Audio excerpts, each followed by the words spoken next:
Hello everyone, welcome to our classes. Students, जो आज का टॉपिक है रियल एनालिसिस का, वो हम स्टार्ट कर रहे हैं फील्ड। तो आज हम देखेंगे फील्ड क्या होता है। ठीक है, तो फील्ड FIELD बड़ा इंपॉर्टेंट है, ध्यान से समझेंगे। तो फील्ड, हम किस सेट को फील्ड बोलते हैं? बेसिकली आपके पास पहले एक सेट होना चाहिए।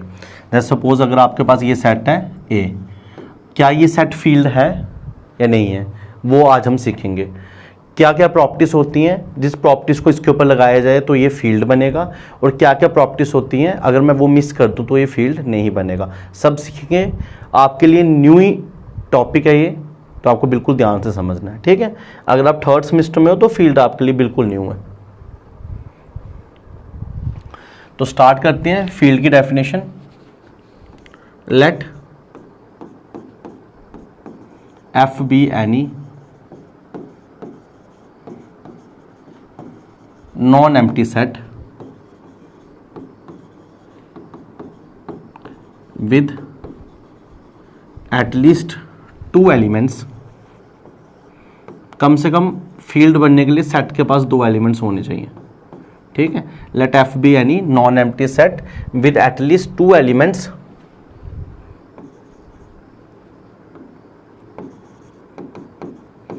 विद बाइनरी कंपोजिशन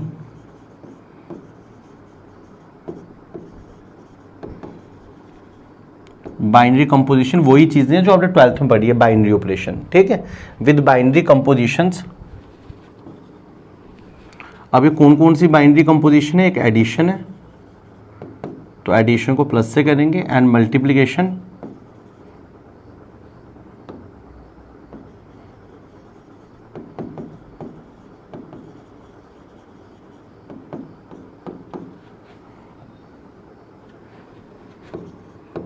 इस set to be a field. इस सेट को मैं फील्ड बोलूंगा, इस set to be a field if and only if following properties बोल सकते हो आप, पोस्टुलेट्स बोल सकते हो आप, एक्सियम्स बोल सकते हो। If and only following properties holds. अगर नीचे वाली प्रॉपर्टीज अगर होल्ड कर रही हैं तो मैं बोलूंगा ये जो F है वो फील्ड है, ये जो F सेट है वो क्या लिए? फील्ड। और ऑपरेशन लिए हैं 2, एक प्लस का और एक मल्टीप्लिकेशन का। अब वो प्रॉपर्टीज क्या है वो आपको याद रखनी है, काफी इंपॉर्टेंट है। फॉलोइंग प्रॉपर्टीज, तो इन पे आना है। ठीक है, अगर ये प्रॉपर्टीज होल्ड कर रही हैं तो F फील्ड। अगर F फील्ड है तो मैं मान लूंगा ये सब प्रॉपर्टीज भी क्या कर रही हैं? होल्ड कर रही हैं। तो फर्स्ट प्रॉपर्टी हम स्टार्ट करेंगे। पहली प्रॉपर्टीज है properties under addition.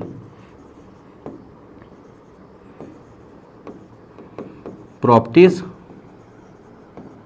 Under addition,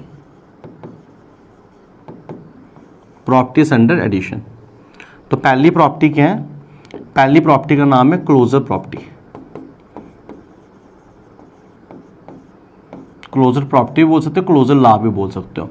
अब एडिशन क्यों लिया? क्योंकि 2 ऑपरेशन है, आधी प्रॉपर्टीज एडिशन में आएंगी, आधी प्रॉपर्टीज मल्टीप्लिकेशन में आएंगी। तो पहली है क्लोजर प्रॉपर्टी। तो क्लोजर प्रॉपर्टी क्या होती है आप समझिए। क्लोजर प्रॉपर्टी क्या होती है? जैसे अगर आपके पास एक सेट है और आप इसमें से 2 एलिमेंट उठा रहे हो x और y, और आप इस पे ऑपरेशन लगा रहे हो। अभी ऑपरेशन किसका लगेगा? एडिशन का। तो सपोज आपने इसमें से 2 एलिमेंट उठाए, एक x और एक y, और आपने उस पर ऑपरेशन लगाया, और ऑपरेशन किसका लगाया? प्लस का। वो जो भी आंसर आएगा वो वापिस इस सेट के अंदर ही आना चाहिए। अगर ऐसा होता है तो ये क्लोजर प्रॉपर्टी है, अगर ऐसा नहीं होता है तो ये सेट क्लोजर प्रॉपर्टी को होल्ड नहीं करता है। समझे?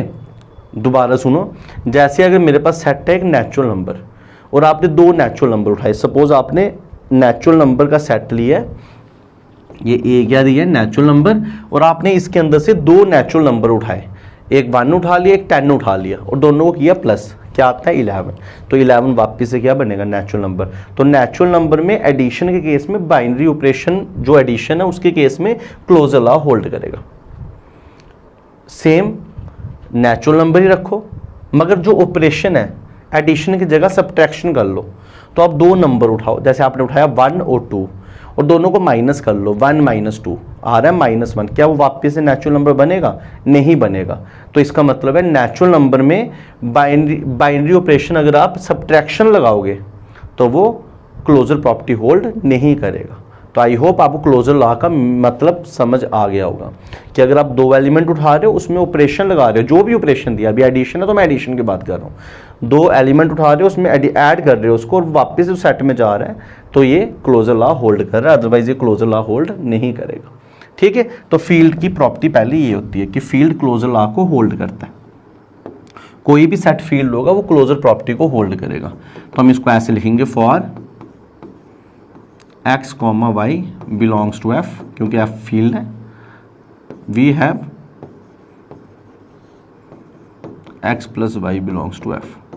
तो अगर कोई एक सेट फील्ड है तो वो क्लोजर लॉ को होल्ड करेगा। अगर आप उसमें से कोई भी दो एलिमेंट उठाओगे उनका प्लस उसी में चल जाएगा। तो ये पहली property.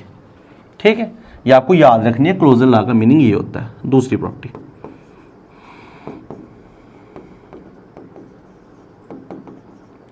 Associative law. Associative law, associative law क्या होता है? आप तीन एलिमेंट्स उठाओ और उनको जैसे मर्जी ऑपरेट करो। अब ऑपरेट का मतलब है प्लस करना, तो आप तीन नंबर उठाओ, उनको जैसे मर्जी प्लस करो, चाहे फर्स्ट को पहले लास्ट से करो फिर सेकंड से करो, या पहले फर्स्ट और सेकंड करो फिर लास्ट करो, उनका आंसर क्या आएगा? सेम। तो एडिशन में आप तीन नंबर को जैसे मर्जी प्लस करो, आंसर तो क्या आता है? सेम। तो एसोसिएटिव प्रॉपर्टी का मीनिंग है कि अगर हम तीन एलिमेंट्स उठा रहे हैं x, y और z किसी f से, तो फिर पक्का है कि अगर हम x plus y plus z करते हैं, अगर y z को पहले प्लस कर रहे हैं और x को बाद में, या x को और y को पहले कर रहे हैं और z को बाद में, तो आंसर आपका सेम आएगा। हर एलिमेंट अगर ऐसी चीज़ होल्ड करे तो वो सेट एसोसिएटिव लॉ होल्ड करता है। तो इसके अंदर ये एसोसिएटिव प्रॉपर्टी आएगी। एसोसिएटिव प्रॉपर्टी आपको याद रखनी है और हमारा फील्ड एसोसिएटिव प्रॉपर्टी को होल्ड करता है। तो दो प्रॉपर्टीज हो गई। थर्ड प्रॉपर्टी,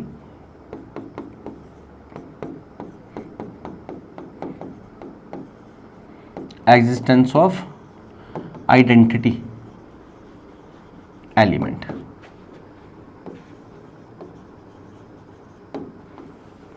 अब याद रखना प्रॉपर्टीज एडिशन में है, तो मैं एडिशन की बात कर रहा हूं।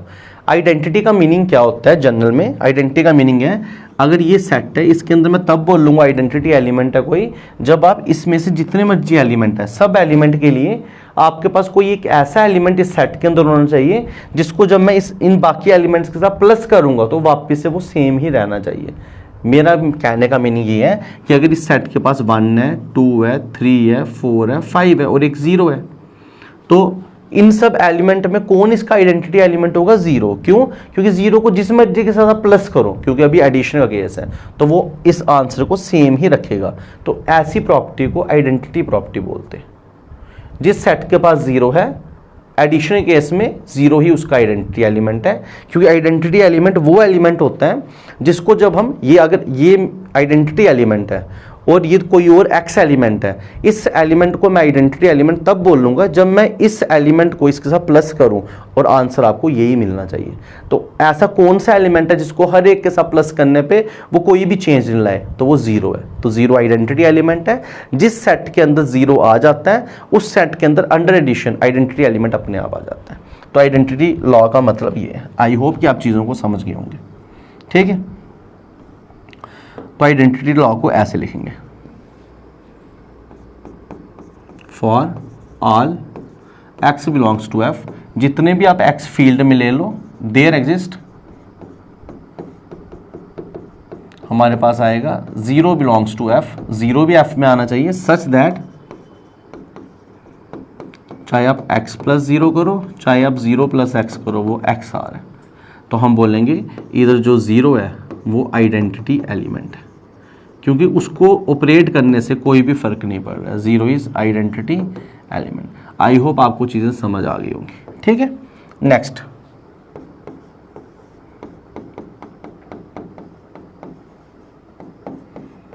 Existence of additive inverse.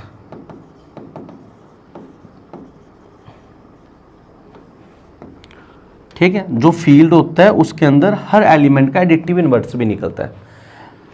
अगर कोई सेट फील्ड है तो अगर आप उसके बाद 1 ले रहे हो तो इसका एडिटिव इनवर्स भी निकलेगा। अब एडिटिव इनवर्स क्या होता है? जैसे आपने एलिमेंट लिया 1 तो इसका एडिटिव इनवर्स होगा -1, आपने लिया -1 तो इसका एडिटिव इनवर्स होगा 1। ऐसा क्यों? एडिटिव इनवर्स में क्या करते हैं, जैसे अगर आपके पास एक एलिमेंट 1 है, आप उसको किस एलिमेंट के साथ प्लस करो कि आपको वो आइडेंटिटी दे।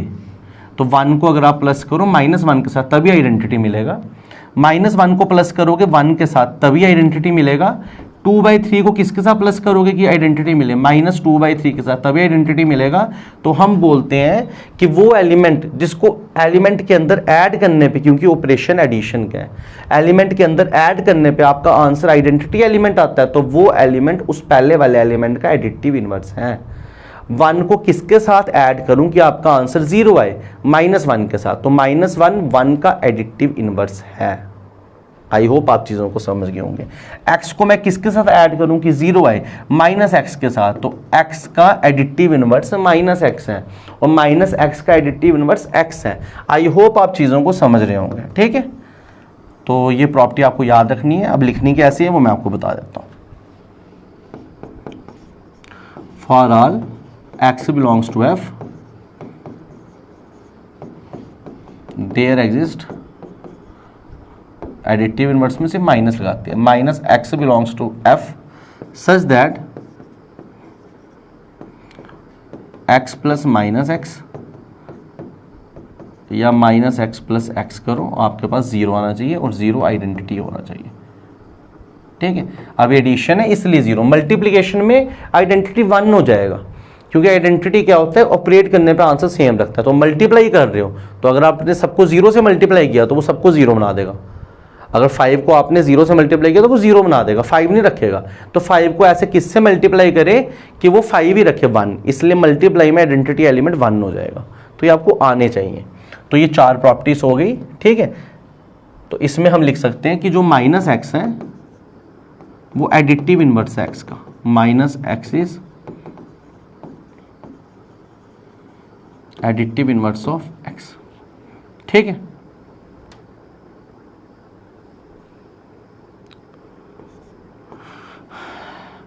Fifth property, commutative law.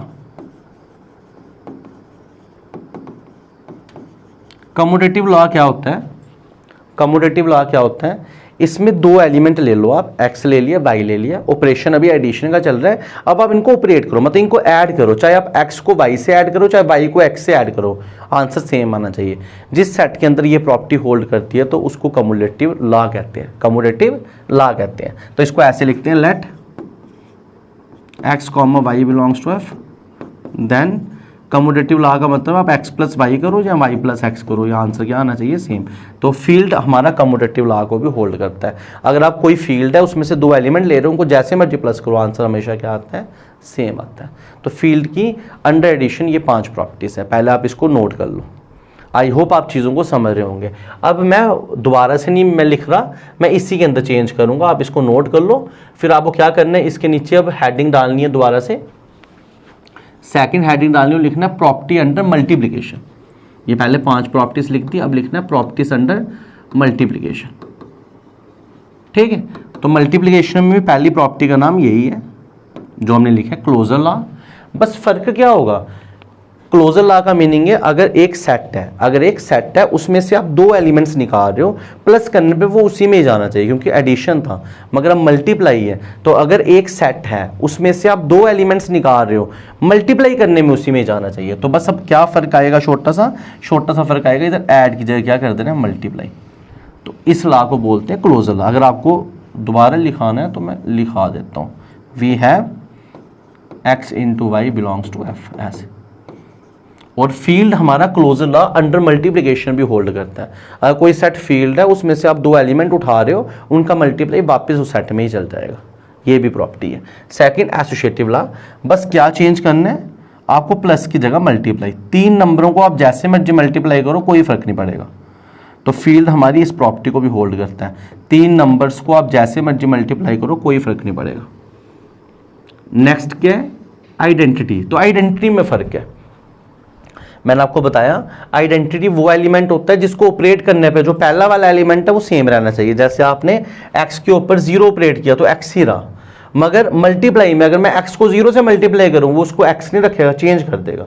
इसलिए मल्टीप्लाई में एडिटिव एलिमेंट जो होता है वो 1 होता है, मल्टीप्लिकेशन में 1 होता है,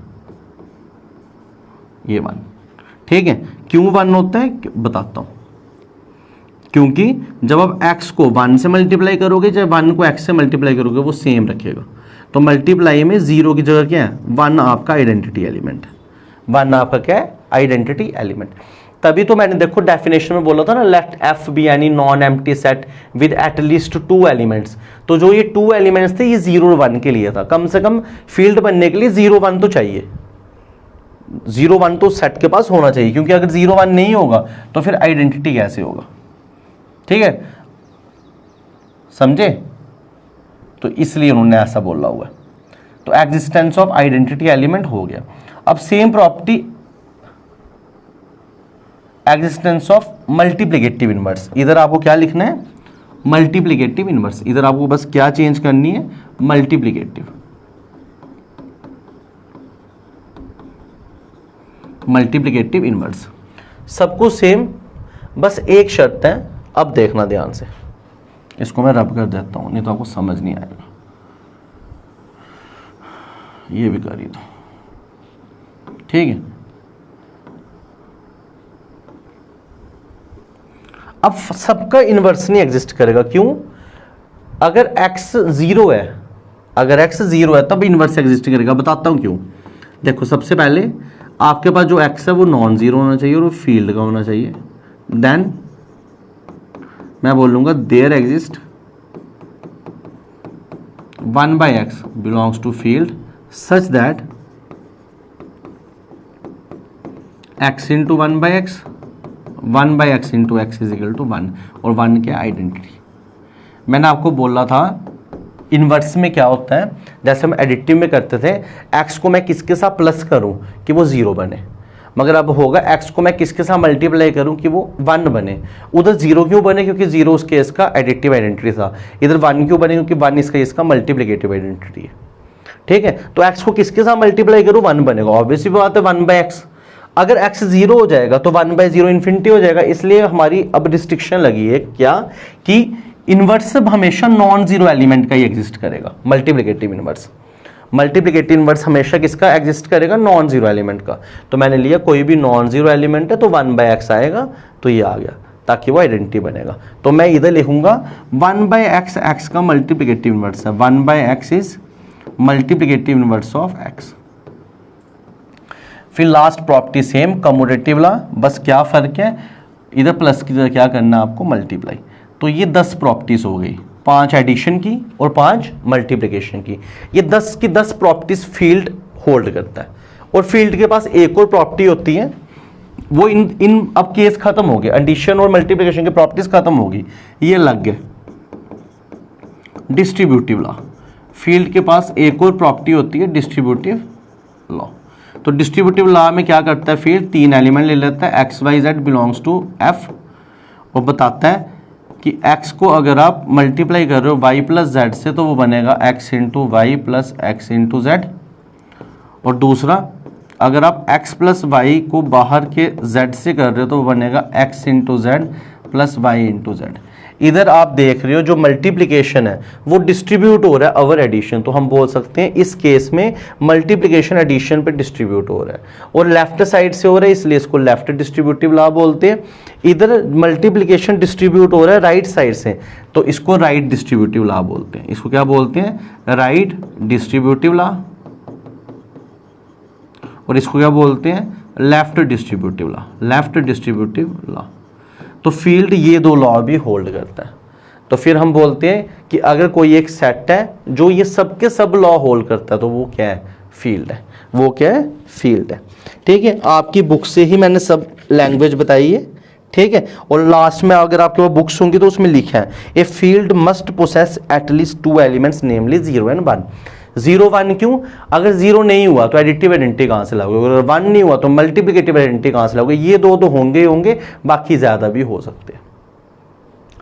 तो फील्ड वो सेट होता है जो ये 11 की 11 प्रॉपर्टीज को होल्ड करता है। तो अगर आपको पेपर में डेफिनेशन आती है, आ क्या जाए आती है, डिफाइन फील्ड, तो आपको ये सब लिखना पड़ेगा। 5 प्रॉपर्टीज एडिशन की, 5 प्रॉपर्टीज मल्टीप्लिकेशन की और नीचे डिस्ट्रीब्यूटिव लॉ। तो आई होप आपको आज का ये लेक्चर अच्छे से समझ आया होगा। कोशिश की है आपको मैंने फील्ड अच्छे से समझाने की, छोटा सा एक टॉपिक फील्ड ही बताया है। आई होप आप इसको दोबारा से घर में देखोगे, ठीक है, और दोबारा से इसको कॉपी पे लिखोगे और बार बार इस वीडियो को देखोगे 1-2 बार, ताकि आपके दिमाग में अच्छे से फील्ड पूरा अच्छे से आपको समझ आ जाए, ठीक है। तो स्टूडेंट्स आज के लेक्चर में इतना ही, मिलते हैं कल के लेक्चर में। Thank you students, have a nice day.